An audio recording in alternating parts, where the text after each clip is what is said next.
Olá, eu sou a professora de arte, me chamo Vanessa e vou acompanhar você na videoaula de hoje. O tema da nossa aula é Teatro Grego, Tragédia e Comédia. E aí eu tenho uma pergunta para você. Você sabe o que é teatro? Tem pelo menos 3 respostas certas para essa pergunta.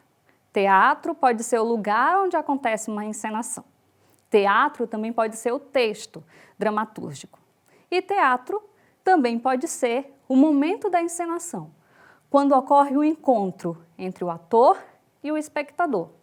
E é desse surgimento do teatro, enquanto encontro entre duas pessoas, o personagem e o espectador, pelo menos, que nós vamos começar a falar na aula de hoje. O teatro, gente, ele teve sua origem no século IV a.C., na Grécia, surgindo das festas dionisíacas, realizadas em homenagem ao deus Dionísio, deus do vinho, do teatro e da fertilidade.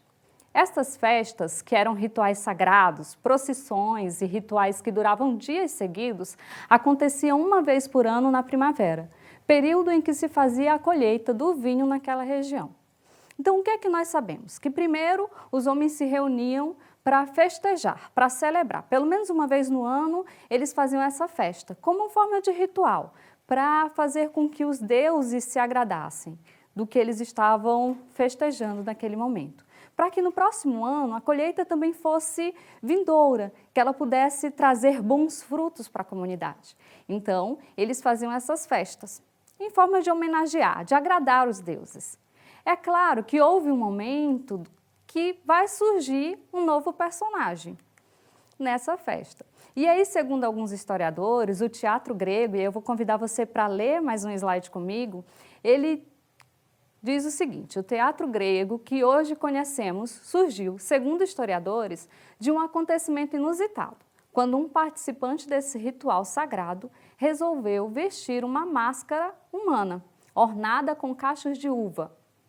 Sobe em seu tablado em praça pública e diz: "Eu sou Dionísio". Todos ficam espantados com a coragem deste ser humano colocar-se no lugar de um deus, ou melhor, fingir ser um deus, coisa que até então não havia acontecido, pois um deus era para ser louvado, era um ser intocável. Este homem chamava-se Téspis, considerado o primeiro ator da história do teatro ocidental.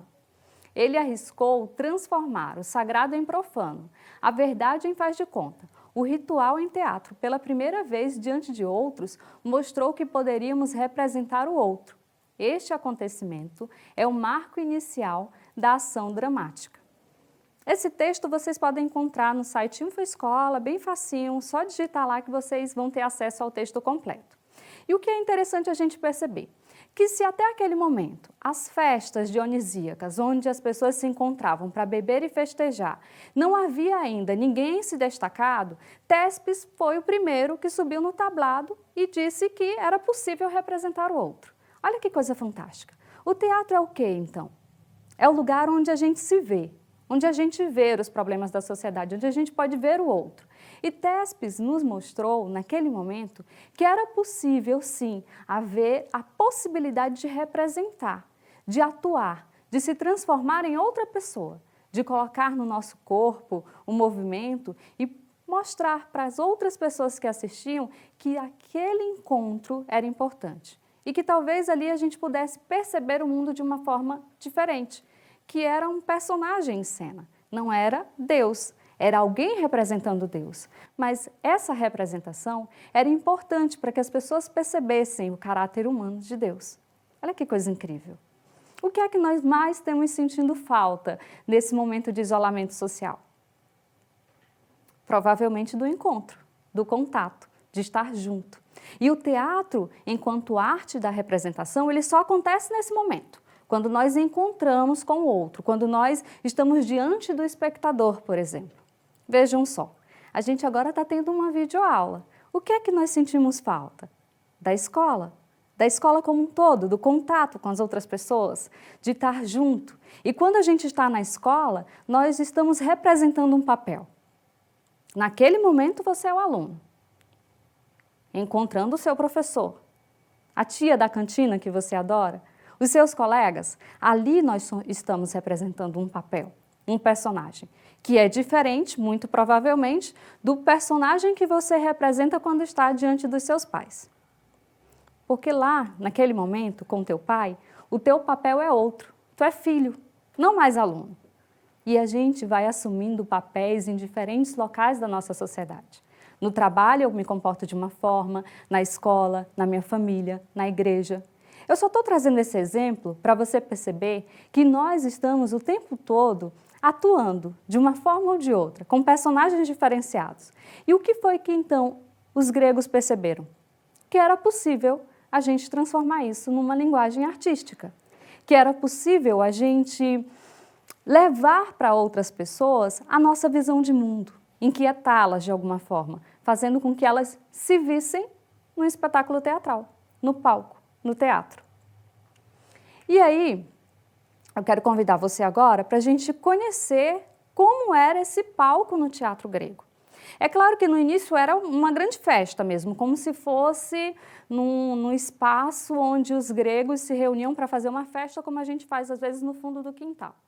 E aí chegou o momento, lembram, Téspis surge como o primeiro ator, mostra que é possível a gente dialogar, que é possível a gente viver vários personagens e ser outra pessoa no palco. E aí o teatro ele começa a crescer como arte. E aí a Grécia vai então criar nesse processo o palco. E o palco, ele era semi-arena. Então vamos dar uma olhadinha na fotografia? Essa já é a fotografia que mostra as ruínas do palco teatral grego. E aí se você olhar direitinho essa imagem, você vai ver que bem no fundo dela nós temos um semicírculo. Porque os palcos nessa época eles eram cavados na terra e aí o que é que eles vão fazendo? Arquibancadas. E essas arquibancadas não importava o lugar onde o público sentasse. Ele veria a mesma coisa que alguém que estivesse no topo, no centro, embaixo, de um lado ou de outro. E a intenção era realmente essa, era possibilitar que qualquer uma das pessoas que estivesse ali naquele momento tivesse o mesmo ângulo de visão. E como ele está bem embaixo, o que o ator falasse lá embaixo poderia ser escutado por quem estivesse lá em cima. É quase a ideia de um fone mesmo, de uma caixa acústica que pode amplificar o som. Era essa a intenção dos gregos, eles eram ótimos nisso. E aí eu vou trazer uma outra curiosidade para você.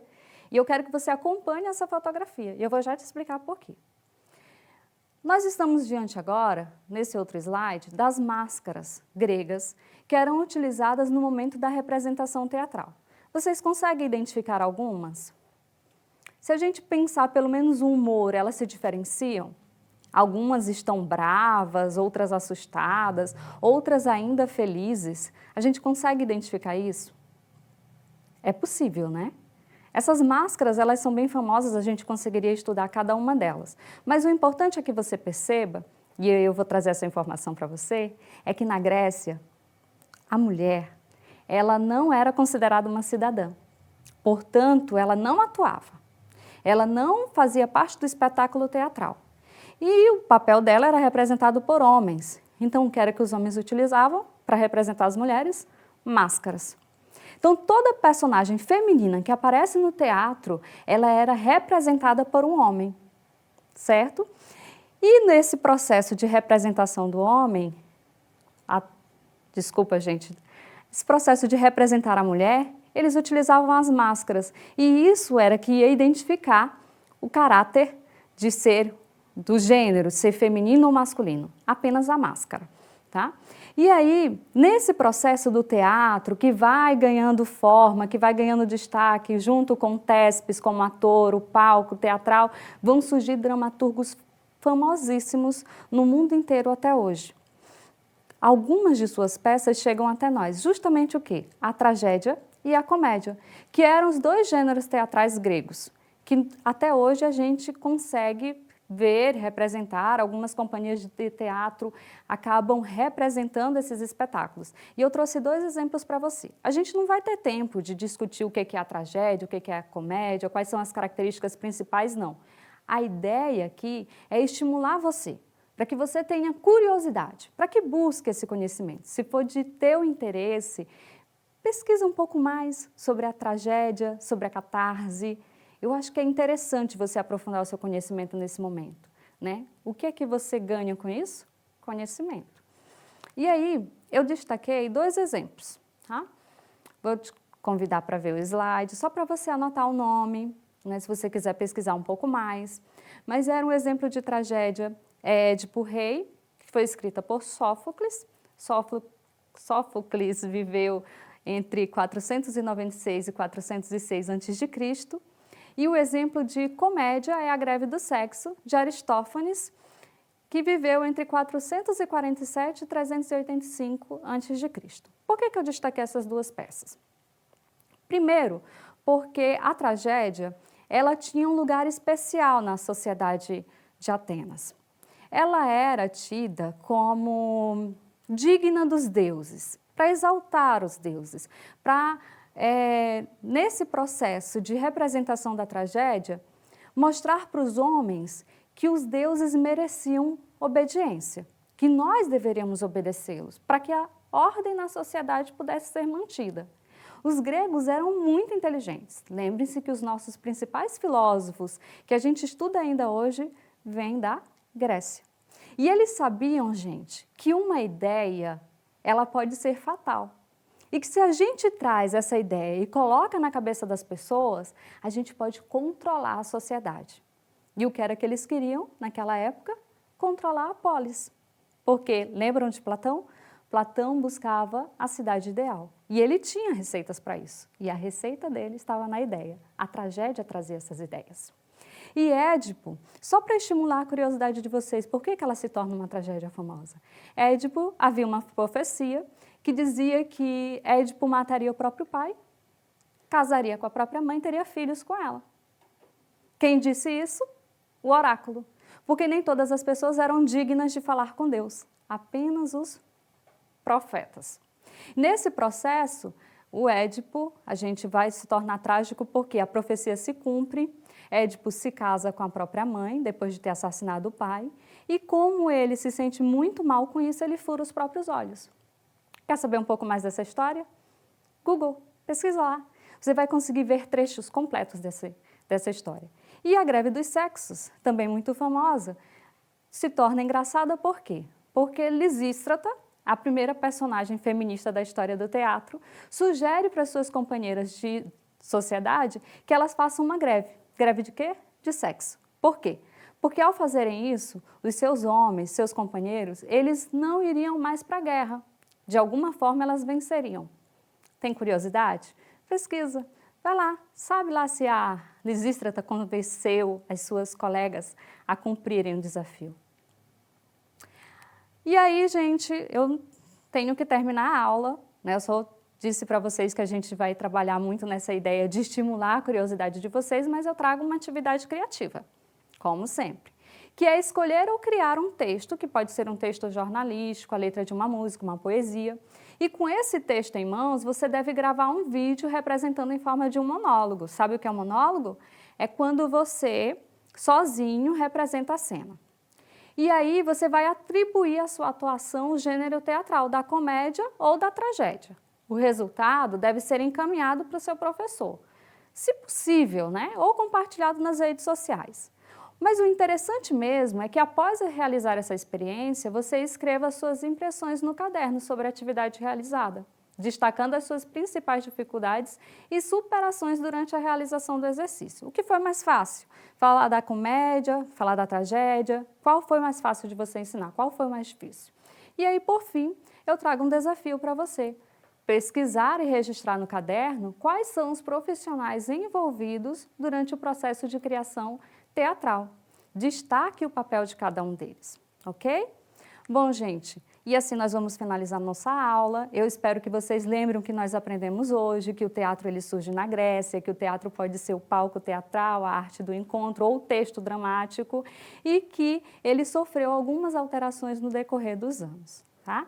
A gente se vê em breve. Obrigada.